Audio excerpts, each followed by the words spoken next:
You need to step aside. This boarding group is for premium passengers only. People like you need to wait your turn." The words didn't come out as a suggestion.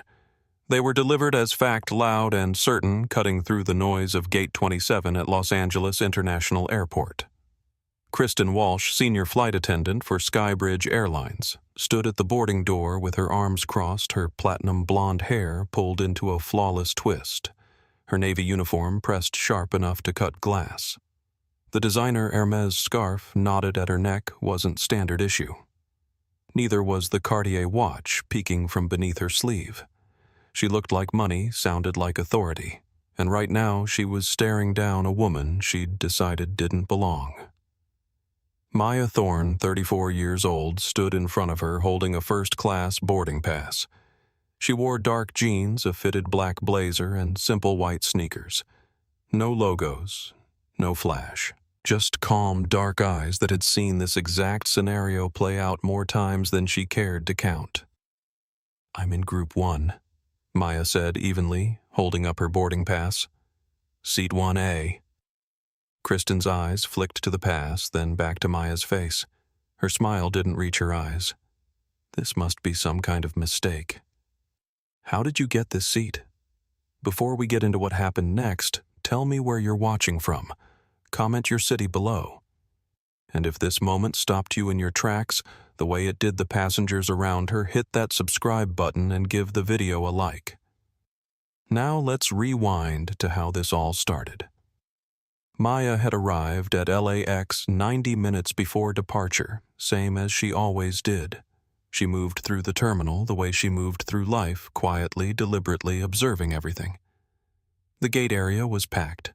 Families with strollers, business travelers hunched over laptops. A group of college kids in matching hoodies heading somewhere warm. And then there was Kristen Walsh standing at the podium like a sentry guarding a castle gate. Carlos Mendez, the gate agent, a 42-year-old man with kind eyes and 20 years of experience, was calling boarding groups. "We'll now begin boarding Group 1. First-class passengers and our Diamond Elite members welcome aboard." Maya stepped forward, boarding pass in hand. That's when Kristen moved to intercept her. "Ma'am," Kristen said, her voice dripping with a politeness that didn't match the look in her eyes. "I need to see your boarding pass. Group 1 is for our first-class passengers." Maya handed it over without a word. Kristen studied it like it might burst into flames.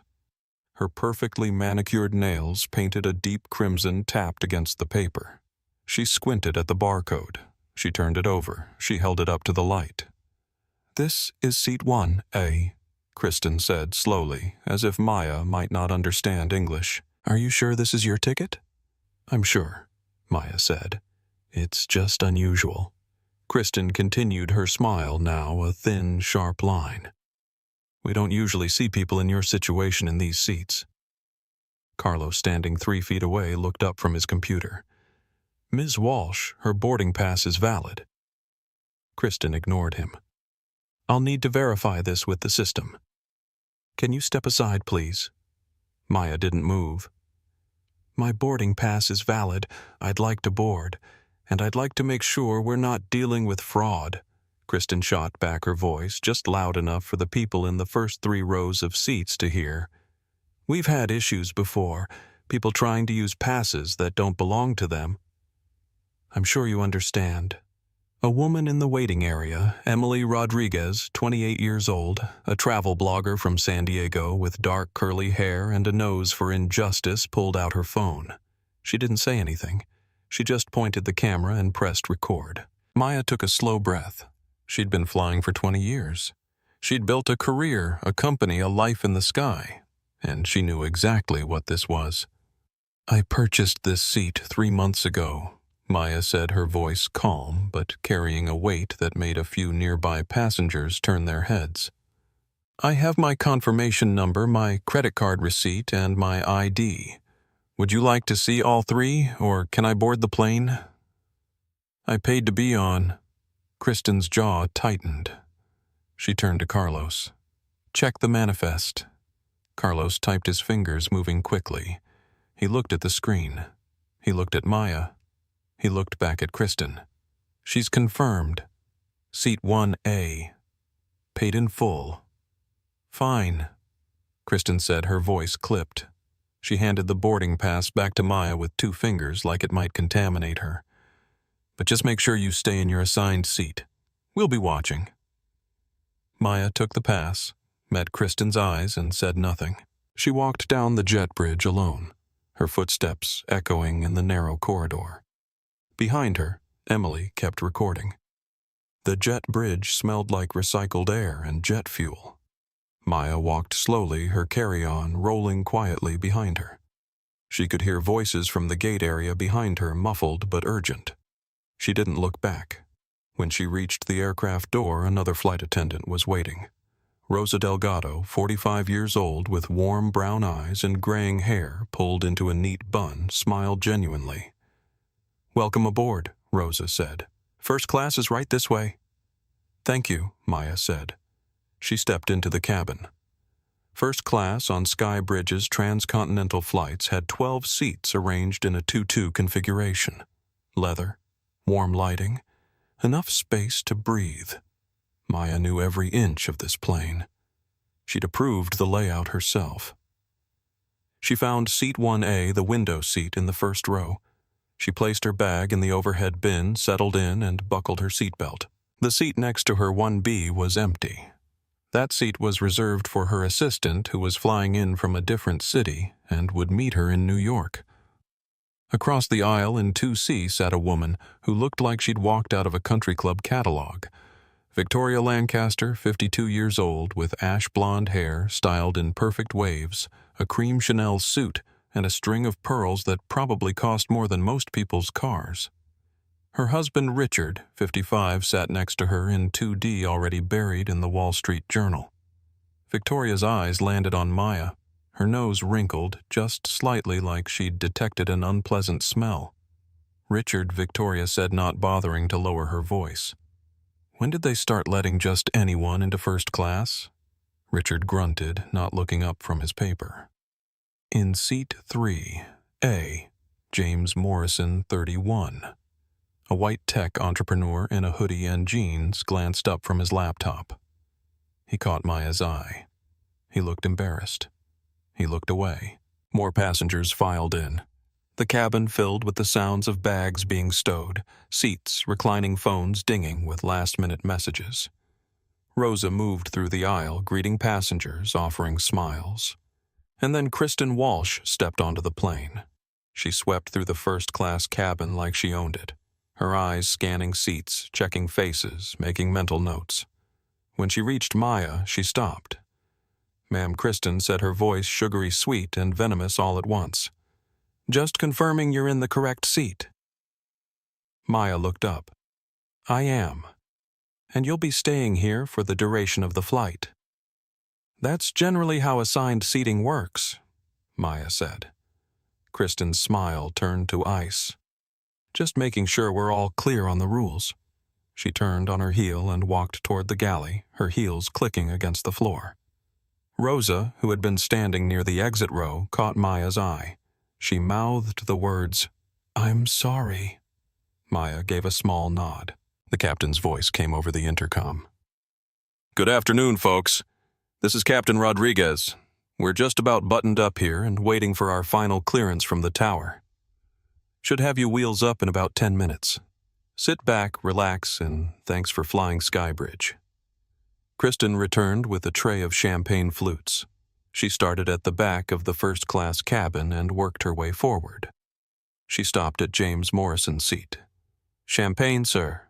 she asked. "No, thanks," James said. "Are you sure it's Veuve Clicquot? Complimentary for our first-class passengers." "I'm good. Really." She poured him a glass anyway and placed it on his tray table. "Just in case you change your mind." She moved to the Lancasters. "Mrs. Lancaster." Kristen purred. "Champagne." "Yes, thank you," Victoria said. "And make it a double pour. It's been a dreadful day." Kristen poured generously, filling the flute almost to the rim. She handed one to Richard, who took it without looking up. Then she moved to Maya's row. She walked right past. Maya watched her go to the galley, pick up a napkin, return to Victoria's seat, and fuss over a non-existent spill. "Excuse me," Maya said, raising her hand. Kristen didn't turn around. "Excuse me," Maya said again, louder this time. Kristen finally looked over her face, a mask of mild annoyance. "Yes, I'd like champagne, please." Kristen's smile could have frozen fire. "I'm so sorry we're all out." James Morrison, who had just taken a sip of the champagne he didn't want, nearly choked. "She just poured me one. That was the last of the bottle," Kristen said smoothly. "We only carry limited quantities for our premium travelers." "I'm in first class," Maya said, her voice even. "I understand that," Kristen said. "But we plan our inventory based on our confirmed reservations, and sometimes we run short. I'm sure you understand." "So you're saying you didn't plan for me?" Maya said. "I'm saying we're out of champagne," Kristen repeated. Victoria Lancaster leaned over to her husband. "They really should screen these people better," she said, loud enough for half the cabin to hear. "Standards have completely dropped." Richard said nothing. James Morrison closed his laptop. "This is insane," he muttered. Kristen turned and walked back to the galley. Rosa, who had been watching the entire exchange from the jump seat near the emergency exit, stood up. She looked like she wanted to say something. She looked at Kristen. She looked at Maya. Then she sat back down. The plane began to push back from the gate. Maya pulled out her phone.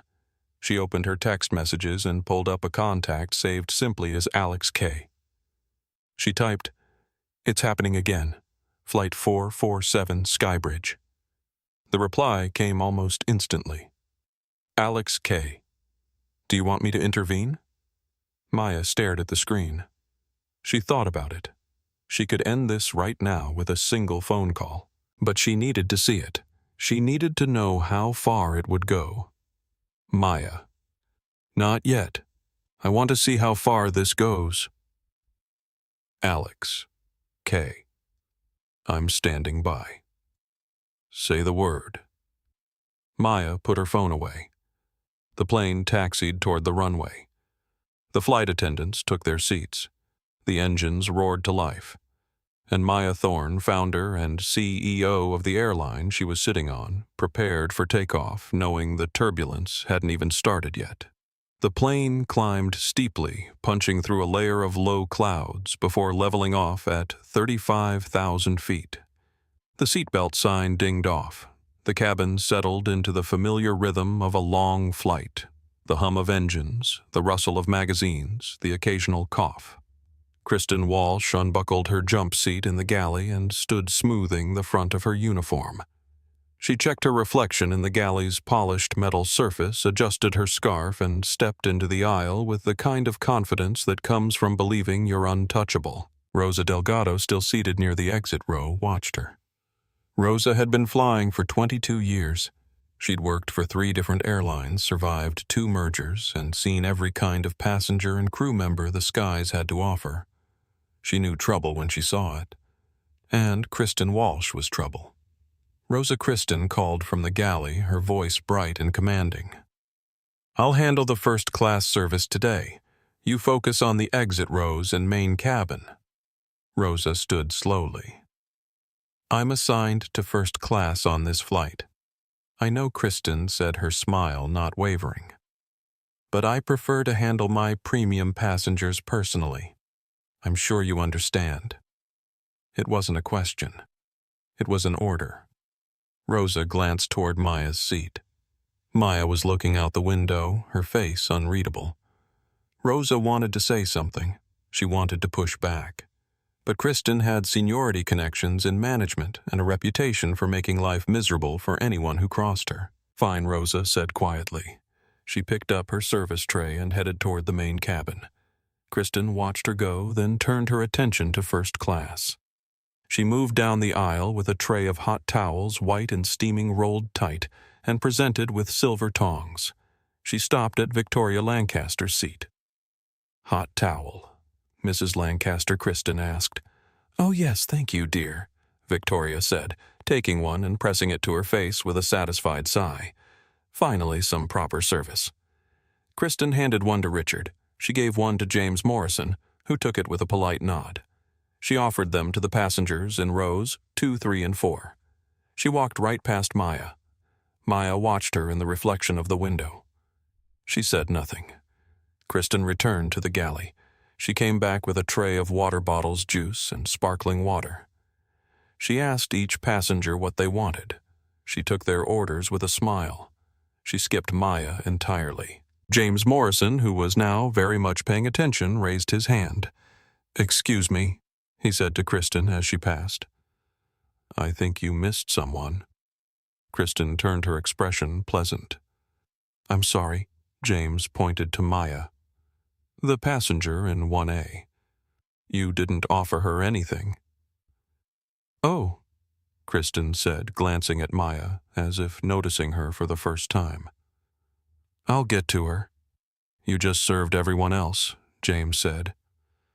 "I'm working my way through the cabin," Kristen said, her tone hardening just a fraction. "I'll get to everyone." James looked like he wanted to argue, but he didn't. He sat back in his seat, frustrated, and pulled out his phone. Maya pulled out hers too. She opened her messages again. "Maya. Still watching. She's skipping me on service. Alex K. I can have her removed mid-flight. Maya. No. Let it play out." 15 minutes passed. Kristen returned to the galley, organized her cart, checked her phone, and chatted with the other flight attendant working the main cabin. She did not return to Maya's row. Finally, Rosa appeared. She had a bottle of water in her hand and determination in her eyes. "Ms. Thorne," Rosa said quietly, stopping at Maya's seat.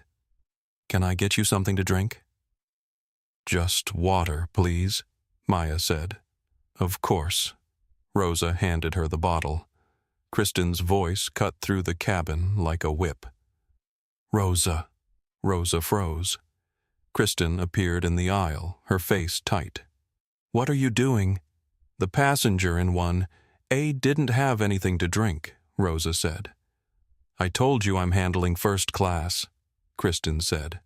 "You weren't handling her?" Rosa said, her voice quiet but firm. Kristen's eyes went cold. "We'll discuss this later. Go back to your section." Rosa hesitated. She looked at Maya. Maya gave her a small, almost imperceptible nod. Rosa walked away, her shoulders tense. Kristen turned to Maya, her smile back in place, but her eyes hard as stone. "I was just about to get to you." "Of course," Maya said. Kristen left. Victoria Lancaster, who had been watching the entire exchange with the kind of fascination people reserve for car crashes, leaned over to her husband again. "Honestly, Richard, the entitlement." She probably complained to get that poor flight attendant in trouble. Victoria Richard said, his voice low and tired. "Please." What Victoria said louder now. "I'm just saying what everyone's thinking. They come into first class and expect to be treated like royalty. It's exhausting." James Morrison turned around in his seat. "Maybe she expects to be treated like a paying passenger," he said. Victoria's eyes went wide. "Excuse me." "You heard me," James said. "Well," Victoria huffed, turning back to Richard, "the standards on this airline have completely collapsed." Maya closed her eyes and took a slow breath. The flight continued. An hour into the flight, the cabin lights dimmed. Most passengers had settled in. Some were reading. Some were asleep. Victoria Lancaster was flipping through a Vogue magazine, making small noises of disapproval at every other page. Kristen emerged from the galley with a stack of blankets and pillows. First-class passengers on transcontinental flights got premium bedding, soft, charcoal-gray blankets made of brushed cotton and pillows that didn't feel like they were stuffed with cardboard. She handed them out row by row. Victoria got 2 blankets without asking. James got 1. The couple in row 4 got a full set each. When Kristen reached Maya's row, she paused. "Do you need a blanket?" she asked, her tone suggesting the answer should be no. "Yes, please," Maya said. Kristen's smile tightened. "We only have a limited number. They're reserved for passengers who booked early." "I booked 3 months ago," Maya said. "I'll check and see if we have any left," Kristen said. She walked away. She didn't come back. 20 minutes later, Rosa walked through the cabin doing a final check before the meal service. She saw Maya sitting without a blanket. The cabin was cold. The air conditioning was running high. Rosa disappeared into the galley and returned with a blanket. She approached Maya's seat. "Here you go," Rosa said softly, holding it out. "Thank you," Maya said. Kristen appeared out of nowhere. "Rosa, what are you doing?" Rosa turned. "She's cold. She doesn't have a blanket. We need to save those for our premium members," Kristen said. "She's in first class." Rosa said, her frustration finally breaking through. "She is a premium member. I know what I'm doing." Rosa Kristen said, her voice low and dangerous. "Don't question me." Rosa stood there, the blanket still in her hands, her face flushed. She looked at Maya. Maya gave a small shake of her head. "Don't the gesture said, it's not worth it." Rosa handed the blanket back to Kristen and walked away, her hands trembling. Kristen folded the blanket with exaggerated care and placed it back in the overhead bin. Then she turned to Maya. "As I said, we're running low on supplies," Kristen said. "I'm sure you understand." Maya said nothing. Kristen walked back to the galley.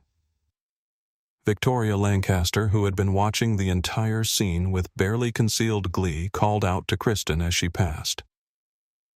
"Excuse me, dear, I'm feeling a bit chilly. Could I get another blanket?" "Of course, Mrs. Lancaster," Kristen said. She retrieved a fresh blanket from the bin and handed it to Victoria with a warm smile. "Anything else I can get for you?" "No, this is perfect. Thank you so much," Victoria cooed.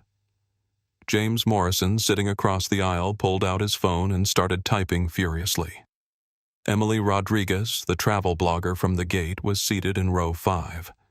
She'd been watching too. Her phone was out. She was recording again. Maya pulled out her phone. "Maya, they just denied me a blanket. Gave a second one to another passenger right in front of me. Alex K. Maya, please. Let me handle this. Maya, I need to see how deep this goes. Alex K. You're putting yourself through this on purpose. Maya, I'm putting my company through a test, and it's failing." She put her phone away and stared out the window at the clouds below, white and endless, stretching toward a horizon she couldn't see. 2 hours into the flight, the cabin was quiet. The lights were dimmed to a soft amber glow. Most passengers were asleep or lost in their screens. The hum of the engines was steady, hypnotic. Maya wasn't asleep. She was cold. The thin blazer she wore wasn't enough. She pulled her arms close to her body, trying to conserve warmth. She thought about calling Rosa. She thought about asking again, but she already knew what would happen. Instead, she waited. She waited because she needed to document it. She needed to see every moment, every choice, every deliberate act of cruelty disguised as policy. Because when this was over, when she finally revealed who she was, she wanted the evidence to be undeniable. Her phone buzzed. "Alex K. Flight Tracker shows you're 2 hours from landing." "Are you okay?" "Maya?" "Physically, yes. Alex K. That's not what I asked." Maya stared at the message. She thought about the truth. The truth was that she was exhausted, not from the flight, but from the weight of being constantly judged, constantly doubted, constantly having to prove she deserved to exist in spaces she'd literally built. "Maya, I'm fine, just cold." "Alex K. This is cruel. You don't have to do this." Maya. "Yes, I do." She put her phone down. Kristen walked through the cabin, checking on passengers. She stopped at Victoria's seat. "How are we doing, Mrs. Lancaster? Comfortable?" "Oh yes, very," Victoria said. "Though I have to say the temperature in here is all over the place. I'll see what I can do," Kristen said. She disappeared into the galley and returned with yet another blanket. "Here, just in case." "You're a doll," Victoria said. Kristen smiled and moved on. She passed Maya without a glance. James Morrison, still awake, still watching, finally snapped. He unbuckled his seatbelt, stood up, and pulled his own blanket off his seat. He walked to Maya's row. "Here," he said, holding it out. "Take mine.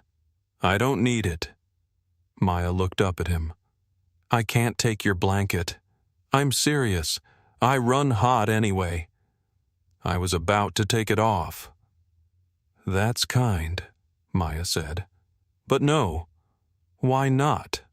James asked, genuinely confused.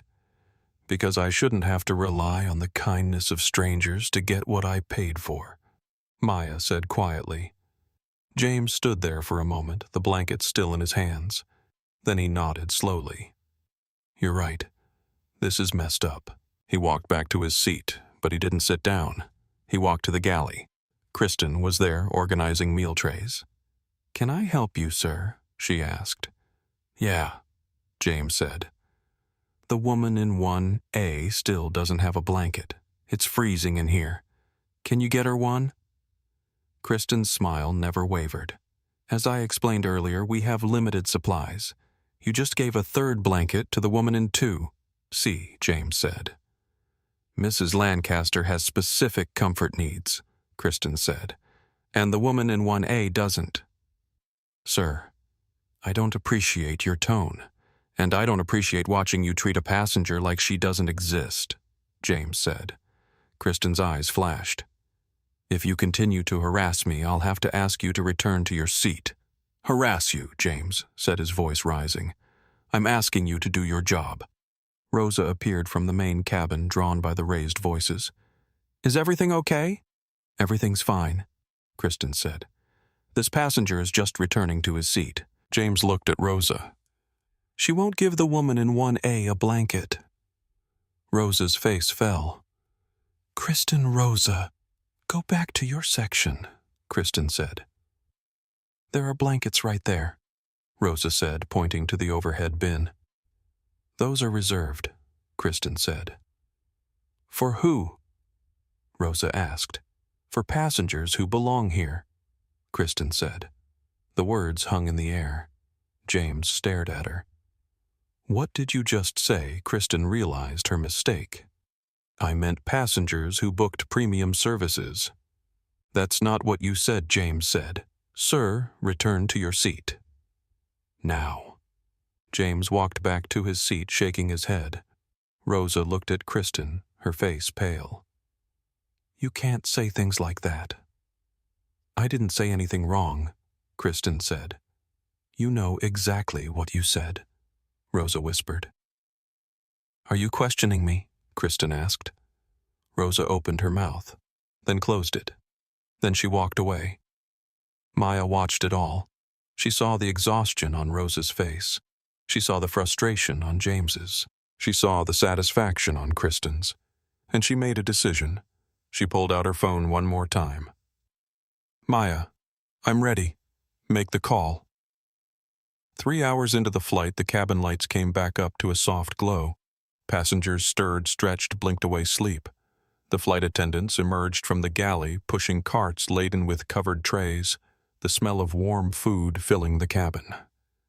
Meal service on Skybridge's first-class transcontinental routes was supposed to be an experience. Passengers had pre-selected their meals when they booked pan-seared salmon with lemon butter filet mignon with roasted vegetables or a vegetarian pasta primavera.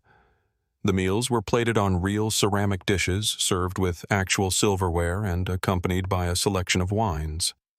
Maya had pre-ordered the salmon 3 months ago when she booked the flight. It was in the system.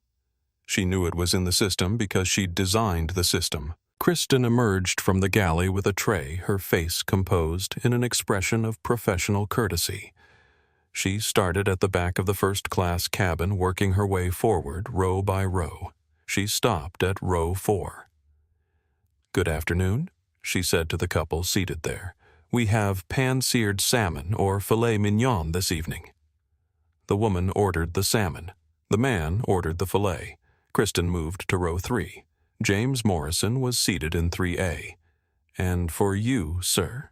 Kristen asked, her voice warm. "I'll have the salmon, please," James said. "Excellent choice," Kristen said. She made a note on her tablet and moved on. "Row 2, the Lancasters." "Mrs. Lancaster." Kristen said, her voice dripping with deference. "What can I get for you this evening?" "I'll have the filet," Victoria said. "Medium rare. And make sure it's actually medium rare. Last time I flew, they overcooked it. I'll make sure the galley knows," Kristen said, writing it down. "And for you, mister." "Lancaster salmon," Richard said, without looking up from his tablet. "Wonderful," Kristen said. She walked right past row 1. She went to the galley, consulted with Rosa, and started plating meals. Maya sat in 1A watching. 10 minutes passed. Kristen emerged with the first round of meals. She served row 4. She served row 3. She served row 2, making a show of presenting Victoria's filet with a flourish. "Here you are, Mrs. Lancaster. Medium rare, just as you requested." "It better be," Victoria said. Kristen returned to the galley. Maya raised her hand. "Excuse me." Kristen didn't turn around. "Excuse me," Maya said louder this time. Kristen stopped. She turned slowly, her face a mask of polite confusion. "Yes, you didn't take my order," Maya said. "Oh," Kristen said, as if she'd just remembered Maya existed. "I'm so sorry. What would you like?" "I pre-ordered the salmon," Maya said. Kristen consulted her tablet, scrolling slowly. I don't see that here. I ordered it when I booked the flight," Maya said.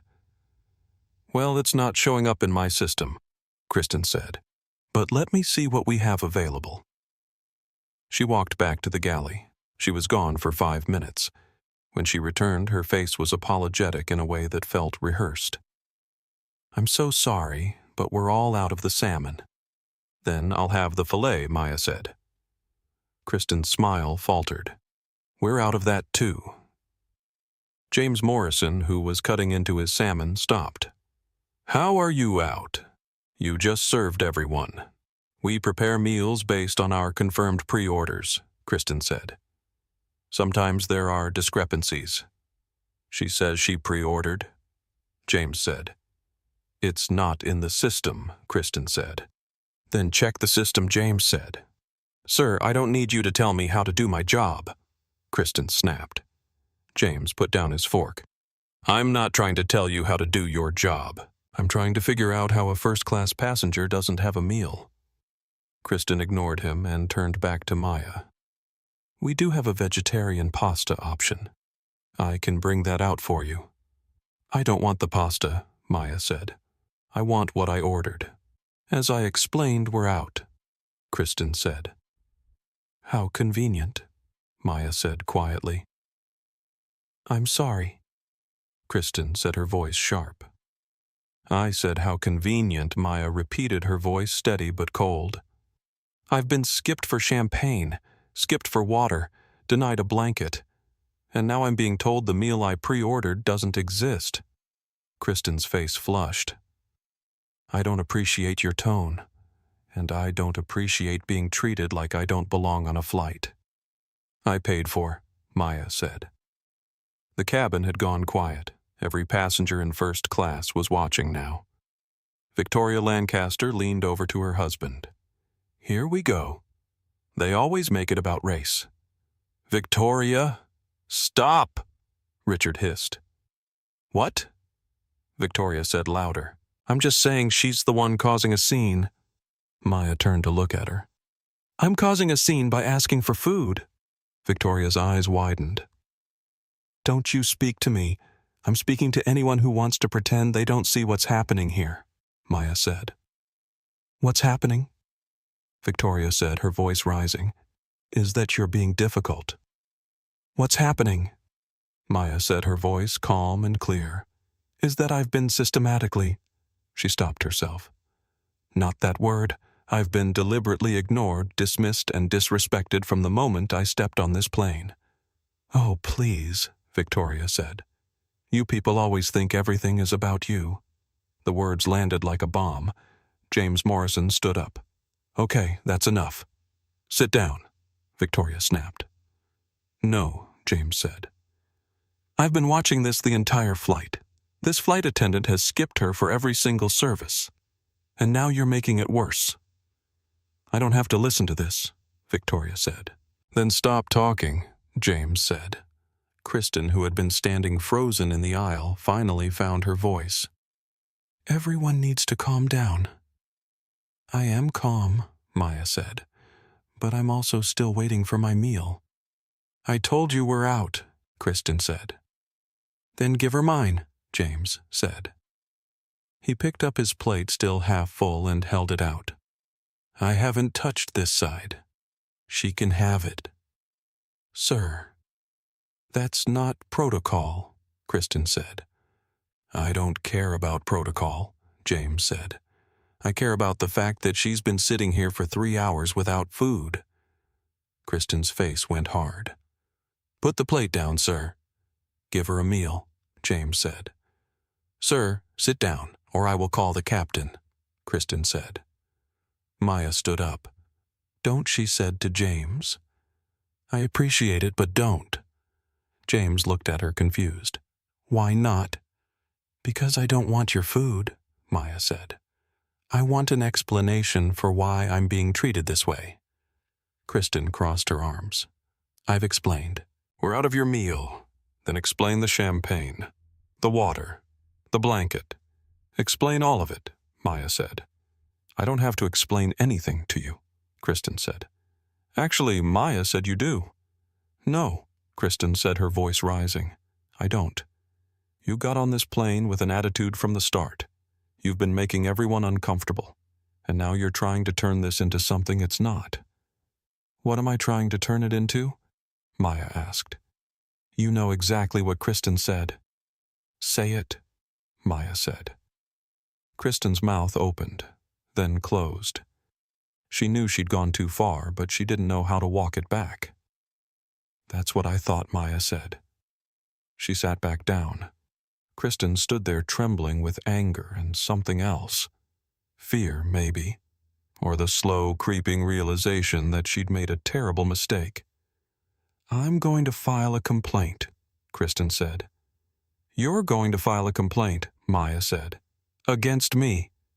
Yes, Kristen said, for disruptive behavior. Please do, Maya said. I'd love to see how that goes. Kristen turned and walked to the galley, her heels clicking hard against the floor. Victoria Lancaster sniffed. Well, I hope they ban her. People like that ruin it for everyone. James Morrison turned around in his seat. People like what exactly? Victoria didn't answer. Rosa appeared from the main cabin. She'd heard the commotion. She looked at Maya. I'll get you something to eat. Don't, Maya said. I'm not hungry anymore. Rosa's eyes filled with tears. I'm so sorry. It's not your fault, Maya said. But it was someone's fault, and Maya was about to make sure everyone knew exactly whose. The flight attendants retreated to the galley. Through the gap in the curtain, Maya could see Kristen and Rosa talking in low, urgent voices. Kristen was gesturing wildly. Rosa was shaking her head. The other passengers in first class had gone quiet. Some were pretending to sleep. Some were staring at their phones. Everyone was hyper-aware of the tension. Emily Rodriguez in row 5 had stopped recording. Her hands were shaking. She'd just watched something unfold that she'd only read about in articles, something people claimed didn't happen anymore, something that was supposed to be a relic of a different era. But here it was, happening in real time, at 35,000 feet. She opened her social media app and started typing. I'm on a flight right now, and I just witnessed the most blatant discrimination I've ever seen in my life. A black woman in first class has been ignored, dismissed, and humiliated by the flight attendant for the entire flight. I have it on video. I don't know what to do." She hit post. Within minutes, the comments started rolling in. "Post the video." "What airline?" "This is 2024, and this is still happening. Report her. Now." Emily's hands hovered over her phone. She looked at the video file. She looked at Maya sitting quietly in her seat staring out the window. She sent the video to herself via email, just in case. In the galley, Kristen pulled out her phone. She opened a group chat with other senior flight attendants. Kristen dealing with a nightmare passenger in first class. "She's claiming discrimination. I'm documenting everything. Might need backup when we land." The replies came quickly. Flight Attendant 1. "Document everything. Passengers try to pull this all the time." Flight Attendant 2. "Did you follow protocol, Kristen?" "Yes, she's just looking for a payout." Flight Attendant 3. "Stand your ground. We've got your back." Kristen put her phone away, feeling vindicated. Rosa watched her. "Kristen, this is bad." "I know," Kristen said. "She's going to complain, and we're going to have to deal with it." "That's not what I mean," Rosa said. "What you're doing, it's wrong." Kristen turned to her eyes cold. "I'm doing my job." "No, you're not," Rosa said. "You're punishing her for what Kristen said. You know for what Rosa said." Kristen's face hardened.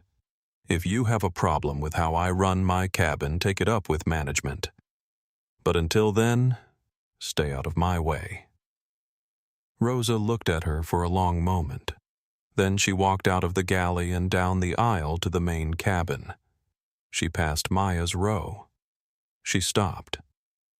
"I'm sorry," she whispered. Maya looked up at her. "I know. I should have done more," Rosa said. "You did what you could," Maya said. "It wasn't enough," Rosa said and walked away before Maya could see her cry. Maya pulled out her phone. "Alex K. We're ready when you are. Maya soon." She looked at the time. 1 hour until landing. 1 more hour, she thought. Let's see if it gets worse. It did. 90 minutes into the flight, Maya unbuckled her seatbelt. She stood up, stretched, and stepped into the aisle. She needed to use the lavatory. It was a basic human need. Simple, uncomplicated. The first-class lavatory was located at the front of the cabin, just past the galley. The indicator light on the door glowed green. Vacant. Maya walked toward it. Kristen emerged from the galley like she'd been waiting. She stepped directly into Maya's path.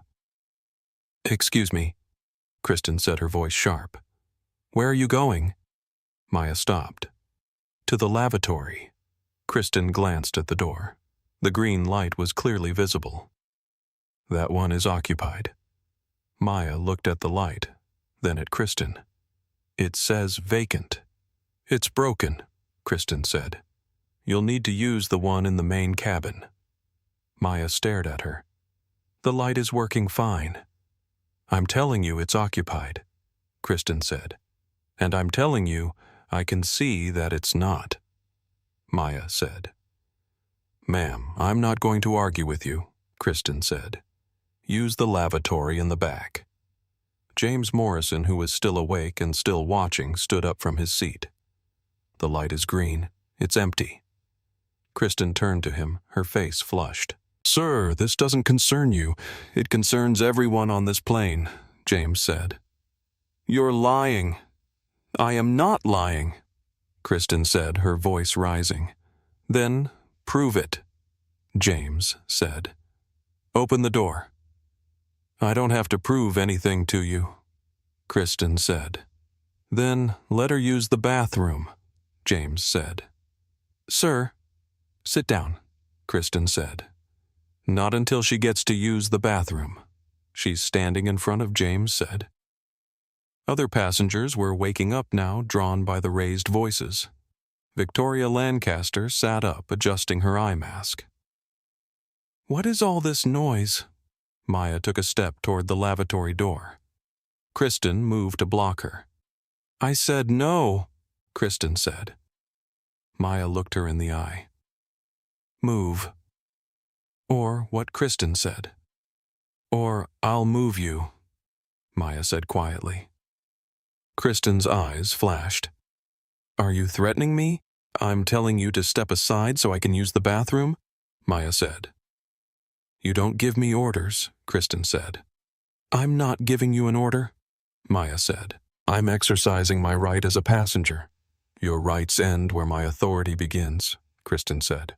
Your authority, Maya said slowly, does not include denying me access to a bathroom. Kristen stepped closer. They were inches apart now. You've been a problem since the moment you stepped on this plane. No, Maya said. I've been black since the moment I stepped on this plane. That's my only problem. Kristen's face went white, then red. How dare you? How dare I what Maya said? Say it out loud. You people always make everything about race. Kristen hissed.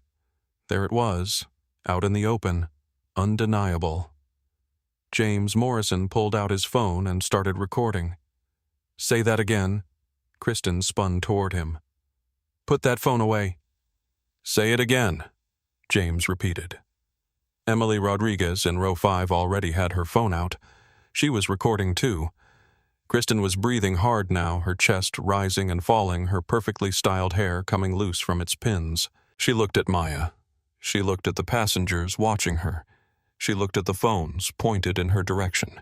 And she made the worst decision of her life. You need to go back to your seat, Kristen said, her voice low and dangerous. I need to use the bathroom, Maya said. I said, go back to your seat, Kristen repeated. Maya stepped around her. Kristen grabbed her arm. Not a light touch, not a guiding hand. A grip, hard enough to leave marks. Maya stopped. She looked down at Kristen's hand on her arm. Then she looked up at Kristen's face. Let go of me. Maya said, her voice calm but carrying a weight that made the entire cabin hold its breath. Not until you sit down, Kristen said. Let go of me, Maya repeated. Make me, Kristen said. Maya pulled her arm away, twisting out of Kristen's grip.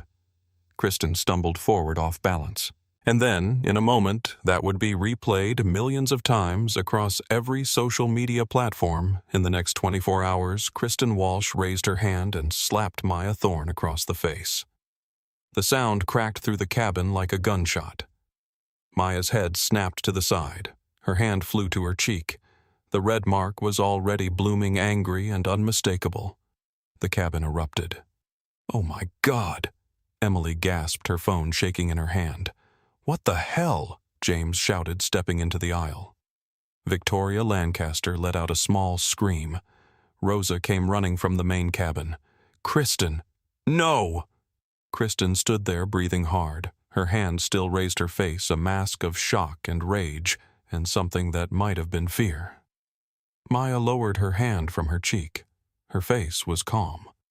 Eerily calm. But her eyes were fire. You just made the biggest mistake of your life, Maya said softly. Kristen's voice came out in a rush, defensive and desperate. She was being aggressive. She wouldn't listen. I had to. You had to. What? Maya interrupted, her voice quiet but slicing. Assault me! She was going to hit me, Kristen said, looking around the cabin for support. You all saw it. She was threatening me. I saw everything, Rosa said, her voice shaking. She didn't touch you, Kristen. She didn't even raise her voice. She was aggressive, Kristen insisted. James Morrison held up his phone. I have the whole thing on video. She did nothing. You grabbed her. You hit her. Kristen's face went pale. You're recording everyone's recording, Emily said from row 5, holding up her phone. I've been recording since the gate. Victoria Lancaster, who had been silent, suddenly spoke up. Well, I saw the whole thing and that woman was completely out of line. She pointed at Maya. She was being confrontational from the start. James turned to her. Are you kidding me right now? I am not kidding, Victoria said. I've been watching her cause problems this entire flight. You've been watching her get mistreated this entire flight, James said. There's a difference. How dare you speak to me that way, Victoria said. How dare you defend someone who just assaulted a passenger, James shot back. Maya pulled out her phone. Her hands were steady. Her voice was clear. Alex, she said into the phone. It's time. On the other end, Alexandra Kim's voice was tight. What happened? She hit me, Maya said. There was a pause. Then I'm calling the captain now. Good, Maya said. And Alex, I want FAA notified before we land. I want airport police waiting. I want this documented. Consider it done, Alex said. Kristen, who had been listening, let out a shrill laugh. You think you can just call someone and land this plane? That's not how it works. Maya looked at her. You'd be surprised what I can do. Who do you think you are? Kristen demanded. You're about to find out, Maya said. Rosa stepped between them. Kristen, you need to go to the back of the plane. Now. I'm not going anywhere, Kristen said.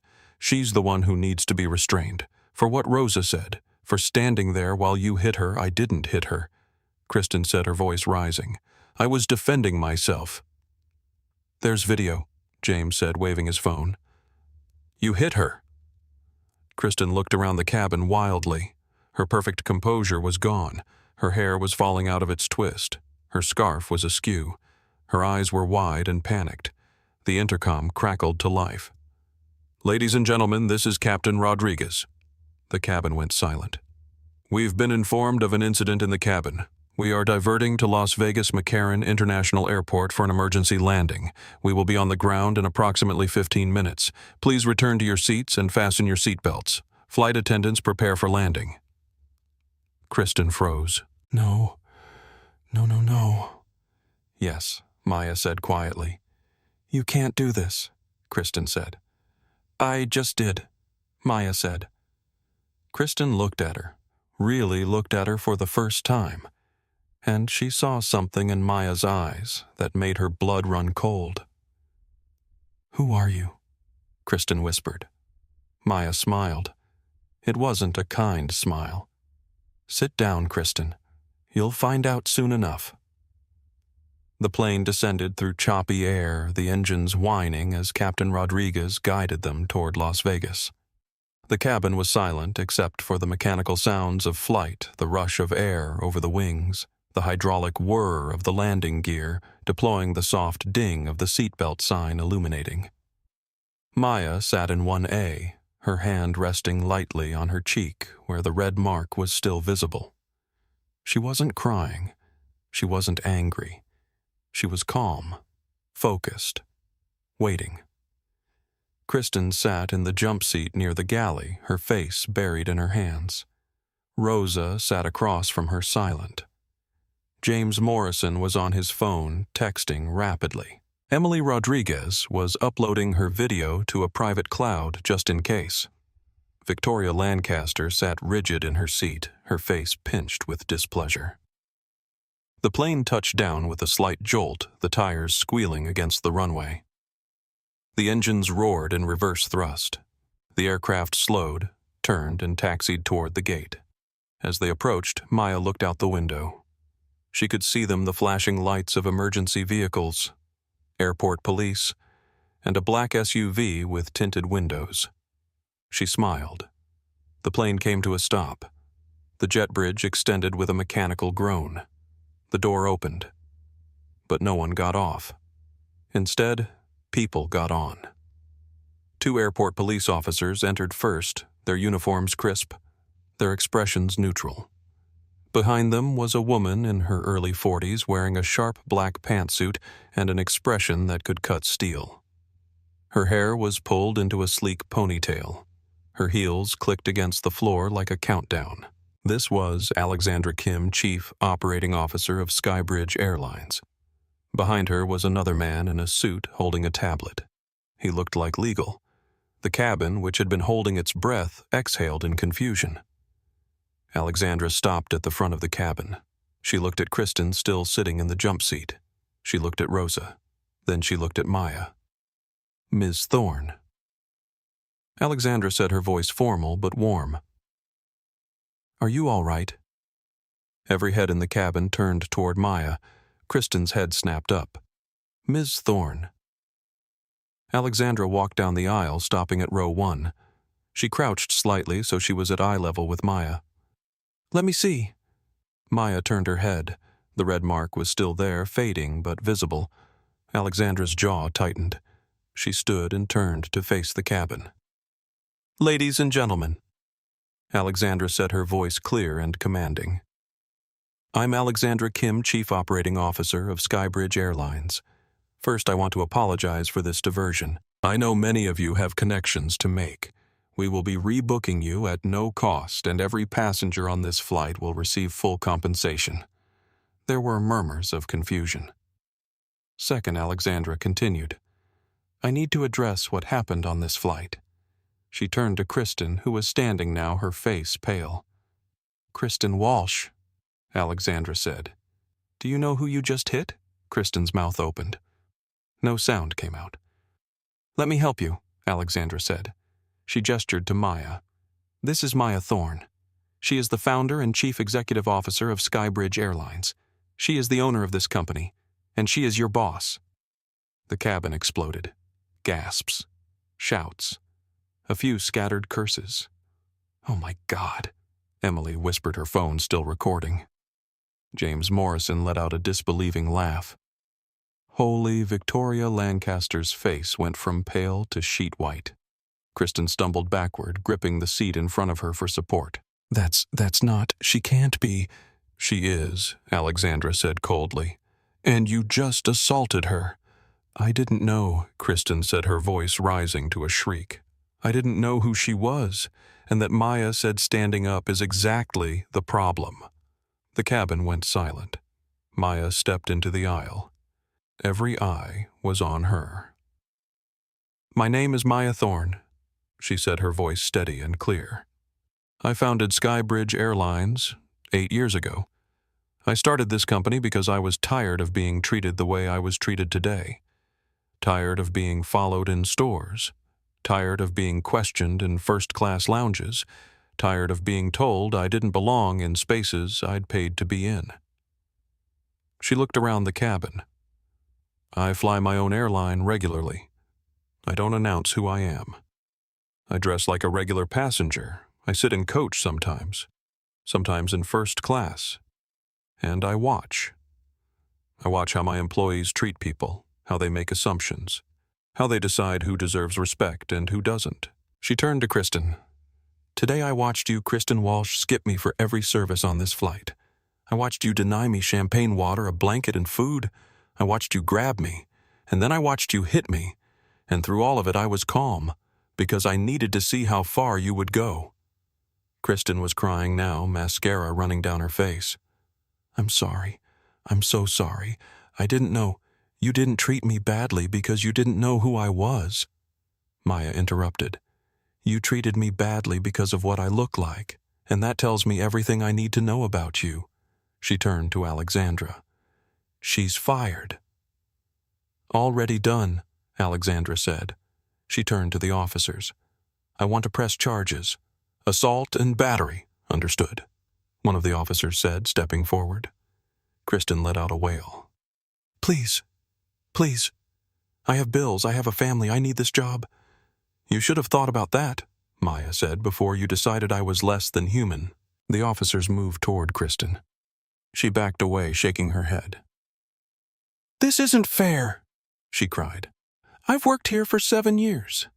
And in 7 years, Maya said you never learned basic decency. The officers took Kristen by the arms. She didn't resist. She just cried loud, ugly sobs as they led her toward the front of the plane. As Kristen was being escorted off, Maya turned her attention to Victoria Lancaster. Victoria, who had been trying to make herself as small as possible in her seat, looked up with wide, terrified eyes. "Mrs. Lancaster," Maya said. Victoria stood, her hands clasped in front of her. I was just... You were just what Maya asked, making comments about those people, saying standards have dropped, defending a woman who assaulted another passenger. I didn't mean," Victoria stammered. "You meant every word Maya said. And I heard every word." Alexandra stepped forward. "Mrs. Lancaster, as of this moment, you are banned from Skybridge Airlines for life.